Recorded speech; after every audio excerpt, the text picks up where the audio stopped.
अस्सलाम वालेकुम। तो क्या हाल है आपका। आज की जो गाड़ी है वो सुजुकी FX है। ये गाड़ी बहुत ही शानदार हालत में है। कंडीशन इसकी न्यू जैसी है, आप इसे तस्वीर में देख सकते हैं। बाकी इस गाड़ी का जो मॉडल है वो सन 1985 है। ये गाड़ी इसके ऑनर के मुताबिक अभी तक जो अपनी माइलेज कवर कर चुकी है वो 1 लाख किलोमीटर है।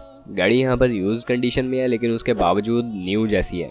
फ्यूल कंजप्शन इसकी जो है वो पेट्रोल है।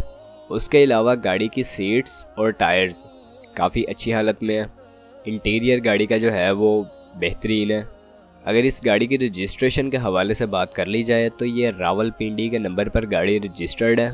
उसके अलावा गाड़ी आउटर शावर्ड है लेकिन गाड़ी इनर टोटली जेन्युइन है। गाड़ी काफ़ी साफ़ कंडीशन में है। इस गाड़ी के ऑनर ने जो इस गाड़ी की डिमांड की है वो आम गाड़ियों से थोड़ी ज़्यादा है। ऑनर की डिमांड के हवाले से आपको बताते चलें तो यहाँ पर ऑनर ने इसकी 3,99,000 रुपये डिमांड की है।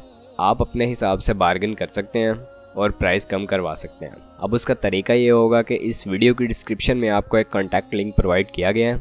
आप उस लिंक की मदद से इसके ऑनर से रब्ता कर सकते हैं और इस गाड़ी के बारे में मज़ीद तफसीलात हासिल कर सकते हैं, और अगर ख़रीदना चाहते हैं तो इसे ख़रीद भी सकते हैं। बाकी आज की वीडियो में इतना ही। अगर अब वीडियो पसंद आई हो या गाड़ी पसंद आई हो तो चैनल को सब्सक्राइब करना ना भूलें। आपसे मुलाकात होती है इंशाल्लाह नेक्स्ट वीडियो में। तब तक के लिए खुदा हाफिज़।